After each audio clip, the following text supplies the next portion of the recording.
Which MacBook Pro do you buy? $999 MacBook Air, $1199 MacBook Air, $1999 MacBook Pro. You might think that the decision is obvious, but it's not. And Uncle Mikey is here to help. So let's dig in and look at this bad boy, because I've dropped a full review on the MacBook Air. We are only going to talk about comparisons here between the two. And the first comparison is the chassis. It looks and feels like a MacBook Pro, even though it's a MacBook Air. It's the same design aesthetic, the same rounded corners. It's the same look and feel. The keyboard feels the same.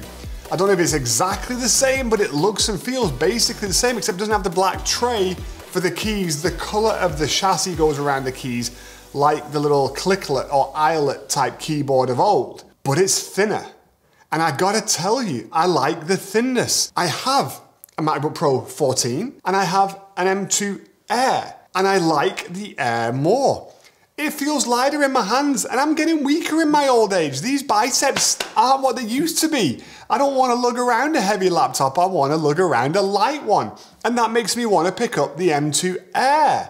The keyboards feel the same in use. The big tall F1 keys now, or should I just say F keys, because it's more than F1, they are much easier to take advantage of when you need to press a button like screen brightness and all that good stuff. The trackpad feels awesome. The Air is so good. It's almost too good when compared to the MacBook Pro from a chassis perspective. But then we get to ports and it all starts to crumble because there has to be differentiation.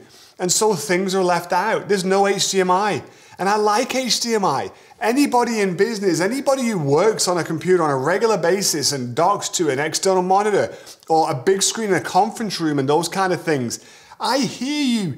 Mike, you can use AirPlay. Yes, you can when it works, and it doesn't always work. So it's nice to have a standard connection and not need a dongle, because I hate dongles. I lose them all the time, and I've bought like 9 zillion of them and made the dongle manufacturers very rich. In addition to the HDMI that's missing, we are also missing an SD card slot.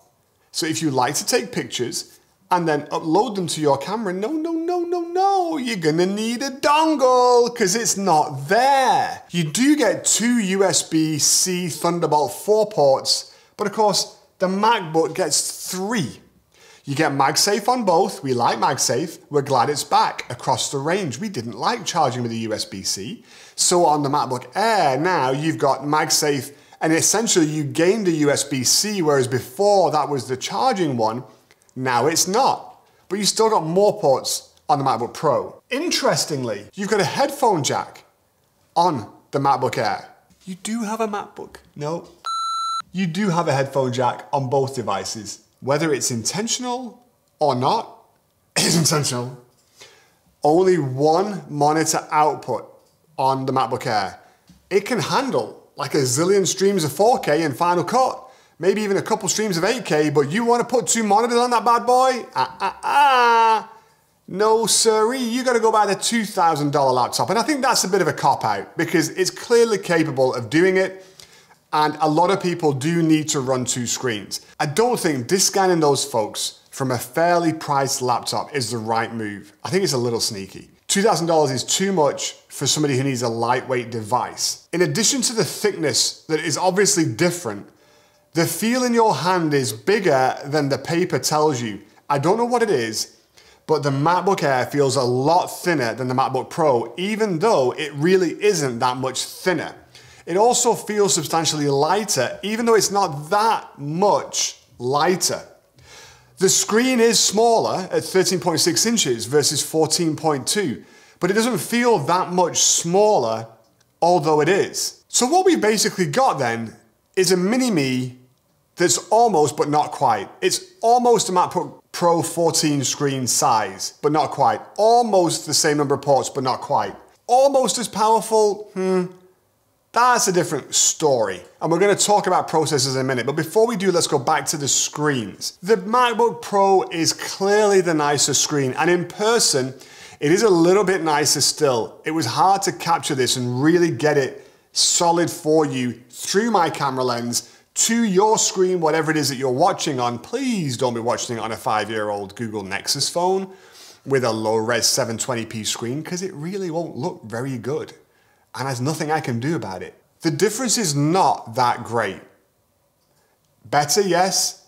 Better to the point where I wouldn't want to buy a MacBook Air that costs $800 less? No, absolutely not.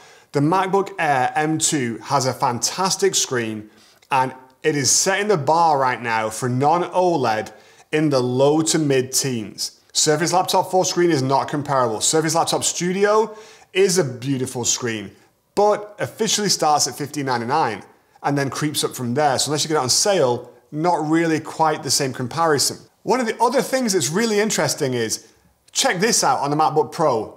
Gorgeous little embossing in the bottom of the aluminum, just in case I forgot that I had a MacBook Pro. On this bad boy, nada, zip, a-dee-doo-dah, zippity-day, nothing. No markings whatsoever. And I have a theory about this that I will now share. I believe this was originally going to be the new MacBook, period. Not MacBook Pro, not MacBook Air, just MacBook. That makes so much sense to me that this would be a MacBook, and then you would have the MacBook Pros at the $2,000 and up price point. I am convinced of it, and nobody will convince me otherwise. The only reason this, I believe, is still an Air right now is because there were a few too many chassis left over from the old MacBook Pro 13, and Apple wanted to reuse them and be responsible rather than throw them away. And you can't really go to MacBook and then MacBook Pro. It made more sense to go with the Air. But there's not one mention of the Air name anywhere on this device. I will wager you now $10 that at some point in the near future, maybe 2023, maybe 2024, most probably before 2026, and definitely sometime before 2028, the MacBook Pro 13 will be discontinued, and this will be re-announced as the MacBook. Something will be tweaked or changed, and it will become the MacBook. It's clean, it's concise, it's precise, and it's the right way to do it. And that's what I think about that. Let me throw up some benchmarks for you here, and let's check out the processor, because the M2 single core is obviously quicker, a little bit, than the M1 single core. And as we saw with the M1 regular, Pro, Max, and Ultra, all single cores were essentially the same. So even with a $4,000 Ultra, your single core performance wasn't going to change a whole lot. With the M2, we've seen a little bit of a bump. For all intents and purposes, right now today, in normal everyday use, the MacBook Air M2 is going to be about the same, if not faster, than M1 Pro and M1 Max. I'm not talking about rendering Premiere Pro. Hold your horses, keep your knickers on, okay? Nobody drop any bollocks tonight, it's all okay. In multi-core performance, things change, and you can see that from the graphs that I'm throwing up, okay? My scientificness is improving here for you, even though I don't like geeky stuff. I much prefer the real world measurables of how fast can I type the word google.com and press enter, and how quickly it loads, because that's what matters to Mikey. I cannot wait more than 3 milliseconds for Google to load. Otherwise, I think my internet's broken. Then I run to the IT closet, reboot my router, reboot my switches, reboot my Wi-Fi, and then I realize it's not broken and it was just a slow load for that moment in time, and panic stations are over. So we've got a very capable, powerful chip, but then it starts to fall down because Apple came out with an 8 gig 256, and they're gonna say, but we wanted to keep the price down. And I'm gonna say, I don't care. It should have been better than that for $11 or $12.99. I don't think $14.99 is a fair price point, or $16.99 for what should be the entry-level spec of 2022. But by golly, that's what we've got. Because 8 gig 256 is not enough. Most people buying this kind of a laptop, students going to college, everyday workers, stay-at-home moms, stay-at-home dads, you know, normal, typical users, they don't change their laptops every 2 days like I do. They make them last at least a couple months, if not a couple years. Some people a decade. 8 gig 256 is not going to be enough. It was enough in like 2010. It's now 2022. Let's move the needle forward. And the Windows guys are getting this, and you're starting to see 8 gig 512, which still isn't great, but it's better. Really, 16 512 should be a baseline so that the device you're spending $1,000+ on is going to last you into the future. MacBook Pro 14 got it right, but again, we need that differentiation because we live in a real world where, you know, business has to make a profit and all that good stuff. But 16512 would have been a whole lot better here on the MacBook Air, and this is where the problem starts. $1699 is not a reasonable price point for this device with that spec. It's too close to the Pro. The Pro is on sale right now at $1749. Nobody is going to save the $50. You're going to go for the Pro, even though it's thicker, even though it's heavier, even though the battery life's not as good, because it's not. The M2 battery is phenomenal, and the Pro isn't. Even under everyday load, I hate my 14-inch Pro battery life because I'm so used to my MacBook Air. I pick up my MacBook Air and I don't even care what the battery's on. Like, is it half, is it a third? It don't matter. I'm gonna be able to sit down and do some work for a few hours and it's not gonna die. I can't say that about the MacBook Pro because it does die regularly. And I don't like dying laptops. It stresses me out like the Wi-Fi thing from a few moments ago. I think this should have been $1499 at 16 gig, 512. At that point, it's not cheap. It's still got an Apple tax to it, but it's in the ballpark of where it should be to make it aggressive compared to other manufacturers. Battery's awesome, keyboard's awesome, trackpad's awesome, screen is pretty darn awesome, the thinness is awesome, the chassis feels awesome, all the same things that could be levied against the MacBook Pro 14. So what is a boy or girl to do at this stage in life? Let me make it easy for you. If you have about $1,200 to spend, you don't really have a choice with the MacBook Pro. So it's not part of the conversation. Could it be a MacBook Air? Yes, it could, but that's a different video and I can't talk about that now because I needed to go watch that one and help my watch time improve. If you are spending $1,500, $1,600, should you buy the MacBook Air M2 or go with a Pro?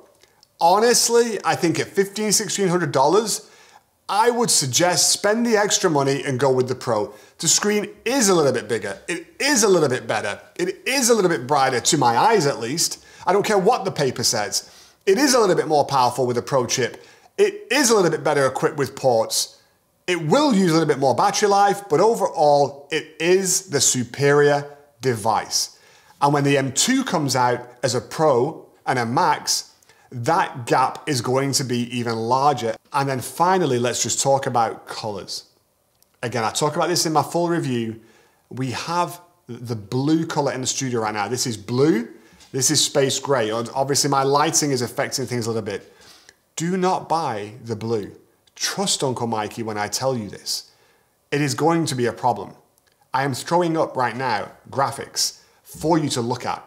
Blue gate, scratch gate, call it whatever gate you want. There are issues with the finish on this laptop, and if you buy the blue one, don't come crying to Uncle Mikey when it all goes wrong, which it will, and you've got scratches all over your device. I would love to do a scratch test, but I had to buy this with my own money, and I can't do that, okay? So I'm sure someone else will. Oh wait, all the people that bought it already are because they're posting their pictures on social right now with all the scratches on it. So thank you very much. Stay away from the blue. Starlight gets my vote. It's a stunning color. It looks awesome.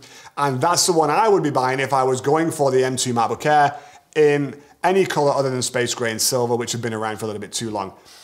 Are you gonna go for an M2 MacBook Air or are you gonna go for an M1 Pro? Tell me why and share your wisdom below so that other people can learn from your greatness because you're amazing. And until next time, keep being amazing and check out these cool videos.